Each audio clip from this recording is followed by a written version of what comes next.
ऐसे वरे 2022 international Booker price मिले है, भारत का मान वधिया है। गीतांजलि श्री होरां दा नावल है रेत समाधि। आपां उहदे बारे गल्लां बातां करांगे क्योंकि मेरा पिछला एक्सपीरियंस है। मैं चंदन पांडे होरां दे नावल ते जां होर कुछ हिंदी लिटरेचर ते गल कीती सी ते ओह पंजाबी उस उन्हां खेतरां दे विच जिथे वो नावल पढ़िया जा रहा सी जां ओह लिटरेचर तो पंजाबी थोड़ा जिहा उन्हां नूं दिक्कत आ रही सी। पंजाब वालियां नूं हिंदी दी दिक्कत नहीं आउंदी बहुती। तो मैं पता नहीं जिद्दां दी भी मैनूं हिंदी बोलनी आई, इस नावल बारे मैं हिंदी च ही गल करांगा।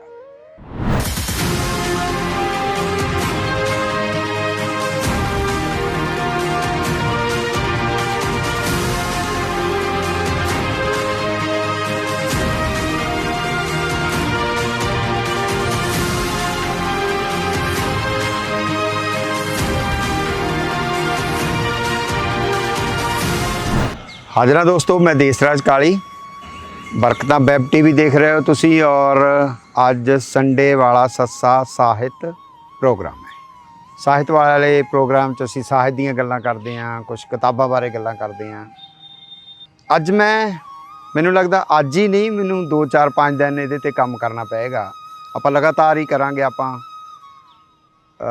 सियासत वाला प्रोग्राम ड्रॉप कर लांगे। रेत समाधि, क्या नाम ही कैसा पोइटिक।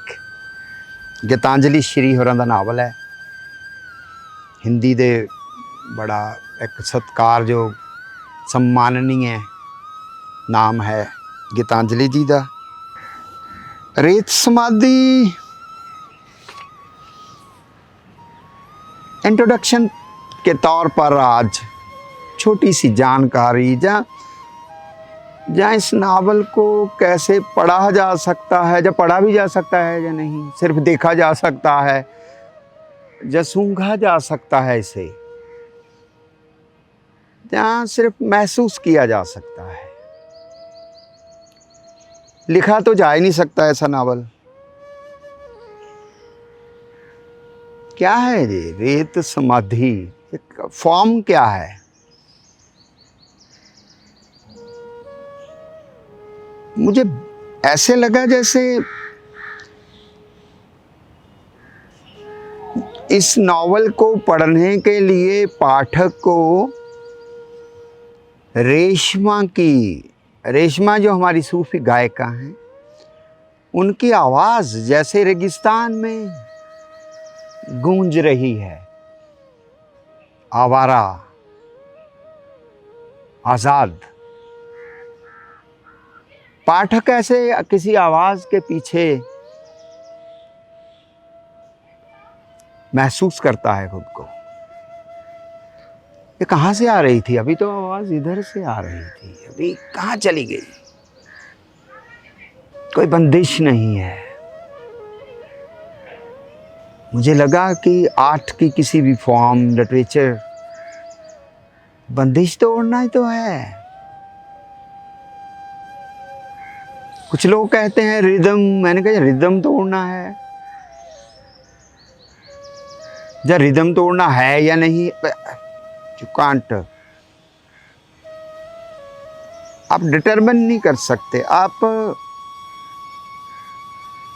फुल स्टॉप नहीं लगा सकते किसी को। पता नहीं वो ये नावल जो है रेत समाधि, मुझे लगा ये रेशमा की आवाज़ है।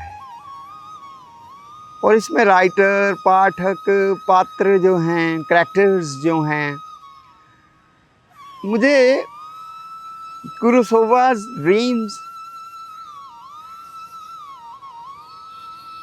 कुछ सामने दिखने लगे इस नावल को महसूस करते हुए। वो एक फॉक्स की शादी होनी है, यही सावन या उम्मस हम पंजाबी में कहते हैं। तो इन्हीं दिनों में हमारे यहाँ पंजाब में कहते हैं गिद्दड़ गिदड़ी का ब्याह हुंदा है। लूमड़ी, लूम्बड़, लोमड़ी, उसकी शादी होती है। या नेचर में कुछ ऐसे होंगे जीव जिनका मेटिंग सीजन होगा, बहुत सारा, ये सीजन मेटिंग का सीजन है, तो उनको डिस्टर्ब नहीं करना है। तो कुछ कथाएं, कुछ मिथ्स हमारे फोक में हमारे साथ चलती हैं। कुरोसावा में वो जो कैरेक्टर है, बच्चा है, उसमें क्यूरियोसिटी है कि वो देखना चाहता है, वो माँ से चोरी चला जाता है जंगल में, देखना चाहता है वो शादी, वो छुप कर देख रहा है। और वो कुरोसावा ने क्या, वो लोमड़ियाँ बनी हुई हैं, कैरेक्टर्स, शादी का वो जा रही हैं कसी, मगर वो जैसे ही चलती हैं तो एक उनके मन में एक डर है, एक भय है कि कोई हमें देख रहा है। उन्हें कोई ना देखे, ये भय देखने वाले के मन में भरा हुआ है, और उन्हें कोई देख रहा है। ये डर, ये भय उन कैरेक्टर्स के, लोमड़ियों के मन में, वो ठहरती हैं, देखती हैं, नहीं देख रहा है, फिर थोड़ा चलती, फिर ठहरती हैं, देखती हैं, चलती हैं। मुझे लगा इसके सारे कैरेक्टर वो लोमड़ियाँ हैं, और जो राइटर है वो बच्चा है जिसके मन में एक भय है कि मैंने इन्हें नहीं देखना है, मगर एक क्यूरियोसिटी है, देखने का दंड मिलेगा, मगर क्यूरियोसिटी है, वो बच्चा है, वो राइटर है। अब जो फिल्म देख रहा है वो एक और कैरेक्टर है, जो पाठक कह लो उसे, जो ये नॉवल देख रहा है। तो वो जो अनुगूंज है सारी की सारी, वो मुझे इस नॉवल में कहीं कोई पात्र कौवा बन के आता है, जब करेंगे, बातें करने वाला है ये नॉवल, बातें करने वाला है, बहुत रिच नॉवल।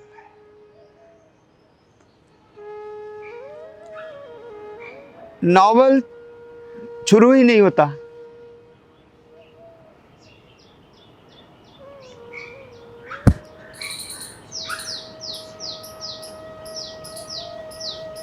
यहां से किस्सा शुरू नहीं होता,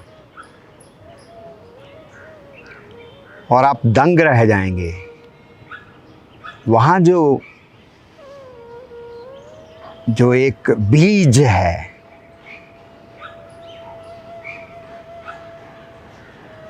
जिसने बहुत बड़ा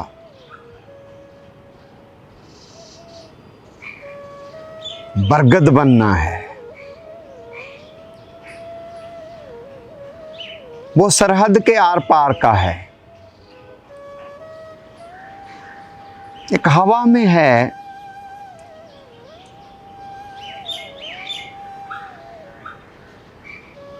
महिलाएं, जिनमें से सरहद पर एक ने मारे जाना है, गोली इधर से चलती है या उधर से, ये लाजिम नहीं है। अभी किस्सा शुरू नहीं हुआ यार, ये क्या माहौल बना रहा है राइटर,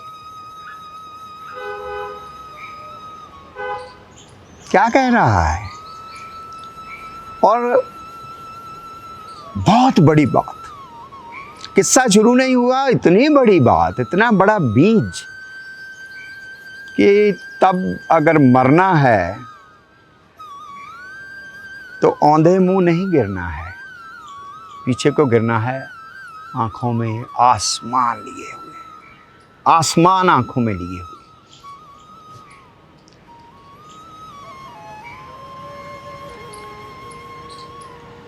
गोली चलती है और बुढ़िया मर जाती है। इसी तरह आसमान आंखों में लिए हुए। अब लिखा कहता मरे, कोई नहीं मरा है, नई सरहद में चले। यार, एक दो पैरे लिखे हैं, इसने पागल कर दिया, आगे क्या करेगा? अभी तो किस्सा शुरू नहीं हुआ है। और इस दो पैरों में दो पैराग्राफ, पंजाब जो है, जहां उधर बंगाल समझ सकता है, पंजाब उससे भी ज्यादा शिद्दत से, पंजाब की 4 पीढ़ियां ऐसे मरी हैं, मर रही हैं, आज भी मर रही हैं बॉर्डर पर, मगर औंधे मुंह नहीं गिरती हैं, ऐसे गिरती हैं आकाश को लिए हुए। इस तरफ के पंजाब की बात नहीं मैं कर रहा हूं, उस तरफ के भी किस्से शुरू होने से पहले ही पंजाब का जो पूरा दुखांत है,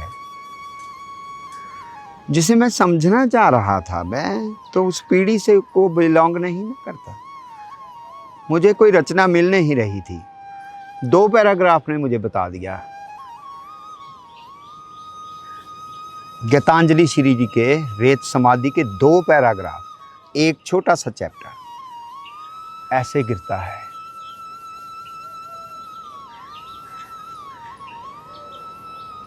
फिर मैंने कहा आज मैं इंट्रोडक्शन ही दूंगा पूरे नावल के बारे में, हम 2-4 दिन लगेंगे इस नावल के बारे में बातें करने। तो बुढ़िया, बिस्मिल्लाह बुढ़िया से होता है। तो मैंने कहा यार ये बुढ़िया करैक्टर कमाल का करैक्टर, और इस करैक्टर के साथ आप इतना खेल सकता है कोई भी राइटर।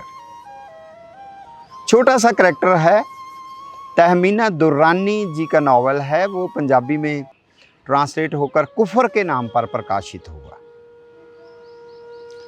बहुत क्या फ्यूडल लॉर्ड की वो सारी जो है औरत किस तरह से वहाँ पिस रही है, मर रही है, क्या बहुत मार्मिक नावल है। रोंगटे खड़े हो जाते हैं आपके, रोने लगते हैं आप औरत की दशा को देखकर। मगर उसने एक करैक्टर चील है, वो बुढ़िया है, इतनी शिद्दत के साथ, इतना बारीक मेटाफोरिकल उन्होंने इस्तेमाल किया। जिस तरह से गीतांजलि श्री जी ने बुढ़िया के करैक्टर को क्या क्या क्या ऐसे उड़ाती हैं, वो क्या खेलती हैं उनके साथ, बातें करते हैं बातें हम। तो मेरा अपना नावल है, एक ओरिएंट ब्लैक स्वान ने प्रकाशित कर दिया ट्रांसलेट करके, ट्रीटाइज ऑन पीस, शांति पर्व है। तो उसमें मैंने बुढ़िया का करैक्टर लिया, मैंने उसका नाम टर्टर रखा, उसने चील रखा हुआ है। इसके पास आकर बुढ़िया गठरी बन जाती है, जब पीठ बन जाती है। देखो जब ये लिटरेचर होता है, बुढ़िया बुढ़िया नहीं रहती, गठरी भी नहीं रहती, वो पीठ बन जाती है। उसने पीठ कर ली है सभी की ओर से। अब आप हैरान रहेंगे, किस्सा शुरू होने से पहले उसको गोली लग चुकी है, और किस्सा शुरू होता है तो वो जिंदा है, कोई और मर गया है, उसका पति मर गया है। अब उसके साथ खेलना शुरू कर देता है राइटर।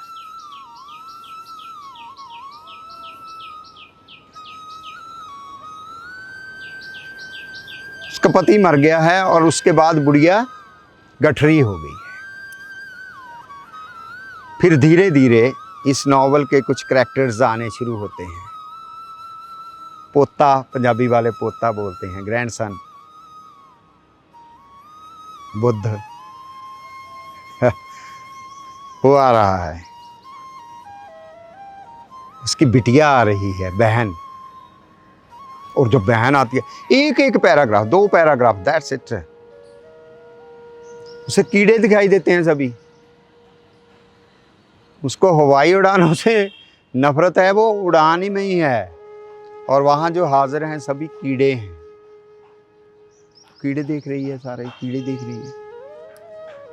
यार ये नॉवल में ऐसे एब्सर्ड एक्सपेरिमेंट्स कैसे हो सकते हैं? है तो है। माँ है, बुढ़िया की बेटी है। धीरे धीरे करैक्टर इस नॉवल में प्रवेश करने शुरू कर देते हैं। और ये नॉवल अपनी शैली को लेकर, अपने वृत्तांत को लेकर, नरेशन को, करैक्टर्स को लेकर, और किस तरह से उस करैक्टर का पत्थर हो जाना, ये बहुत लाजिम चीज़ होती है। मैं अभी आपके पास बात कर रहा था कि वो पीठ हो गई। जब पीठ हो गई तो पाठक को पीठ की समझ आने लगेगी। अगर वो गठरी रहती तो समझ नहीं आती। पीठ की समझ आने लग गई। अब पीठ से पहले गठरी बनने की बात समझने आने लग गई है। कौए की बात मैं जरूर बताऊंगा आपको। और इसमें क्या उड़ारियां हैं, पंजाबी में कहेंगे हम, उड़ान। राइटर कैसे उड़ता है, करैक्टर कैसे उड़ते हैं, शब्द कैसे उड़ते हैं, लैंग्वेज का। रिसेंटली अरुंधति राय जी का नावल जो, उसमें हिजड़ा जब ताली बजाता है ना, तो वो कौन सी गाली दे रहा है ये अरुंधति राय को समझ आने लग गया है। जब राइटर बनता है, जब पीठ की समझ आने लग जाए।